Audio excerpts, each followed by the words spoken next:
শীতের এই সবজিগুলো আর এই দেশি আলু টাটকা সিমগুলো এইভাবে যদি মেখে সেঁকে রান্না করেন তো অনেক অনেক ভালো লাগে। তো হ্যালো এভরিওয়ান, আসসালামু আলাইকুম। আশা করি আপনারা ভালো আছেন, আমিও আল্লাহর রহমতে ভালোই আছি।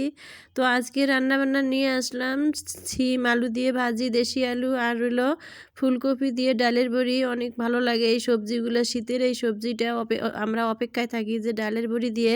উত্তরবঙ্গ এলাকায় এই ডালের বড়িটা অনেক জনপ্রিয়। ডালের বড়ি দিয়ে সবজি রান্না করলে অনেক ভালো লাগে। আর ফুলকপিগুলো এরকম গোটা গোটা করিয়ে কাটতে হয়, যেমন মাংস রান্না করে এইভাবে রান্না করি, সবজি দিয়ে রান্না করলে অনেক ভালো লাগে। তো দেখেন আমি ইয়েটা কষিয়ে নিয়েছি, মানে ফুলকপিটা কষিয়ে নিলাম, কোনো পানি অ্যাড করি নেই। এর মধ্যে শুধু আদা রসুন ছাড়া সব দিয়েছি, কারণ সবজির মধ্যে আদা রসুন দিলে মাংসর ঘ্রাণ আসে। তো আমরা সব মশলা সবটাতে খাই না, যে মশলা যেটাতে ইউজ করা লাগে সেটাই খাই। তো এখন দেখেন আমি ফুলকপিটা ভালো করে কষিয়ে নিলাম। এখন আমি এই যে টকবগে বলক উঠেছে, ডালের বড়ি ভেজে রেখেছি, এর মধ্যে আমি ডালের বড়ি দিব। ডালের বড়িগুলো যে এত ফুলে ওঠে আর খেতে যে এত ভালো লাগে। আর ঢাকায় তো এগুলি পাওয়াই যায় না সচরাচর, যেখানে চোখে পড়ে বেশি দাম দিয়ে হলেও নিয়ে আসতে হয়, কারণ যে জিনিসটা পাওয়া যায় না সেটা তো আনতেই হবে। আর দেখেন ডালের বড়িগুলো কত সুন্দর ফুলে ফুলে উঠেছে। আর এখন দেখেন আমি ভাজা জিরের গুঁড়ে ছিটিয়ে দিলাম হওয়ার শেষে। আর এখন একটা আমি ভর্তা করব, সিদ্ধ ভর্তা, সবজি ভর্তা, গরম গরম ভাতের সাথে। এই ভর্তাটা অনেক ভালো লাগে। আর তেলের মধ্যে শুটকিগুলো ফেলে দিলাম, দেখেন শুটকিটার অনেক ঘ্রাণ এসেছে।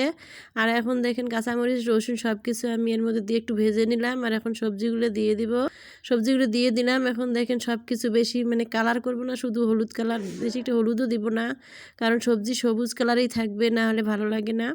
তো এটা ভালো করে সিদ্ধ করে কষিয়ে নিয়ে একদম শুকনো শুকনো করে এটাকে আমি ডলে সিদ্ধ করে ভর্তা করব।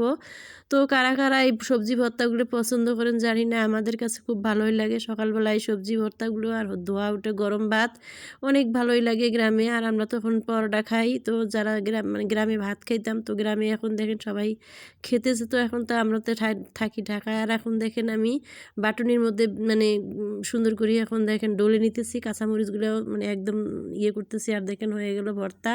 তো এই ভর্তাটা তো গরম ভাতের সাথে যে এত ভালো লাগে, যারা খাননি একবার হলো বানিয়ে খেয়ে দেখবেন, সবজি ভর্তাটা অনেক মজার হয়।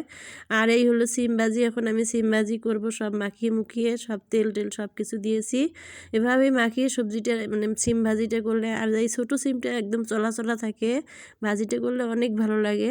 তো আপনারা এইভাবে একটু রান্নাবান্না মনোযোগ দিয়ে রান্না করে খেয়ে দেখবেন, তৃপ্তি করে খেতে পারবেন।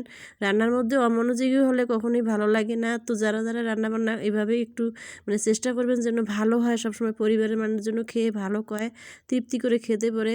আর খেলেই আপনারও ভালো লাগবে রাঁধুনি হিসাবে। আর আমি দেখেন খেতে বসেছি। তো যার যার আজকে ভিডিওটা ভালো লাগবে একটা লাইক কমেন্ট শেয়ার করবেন। আল্লাহ হাফেজ।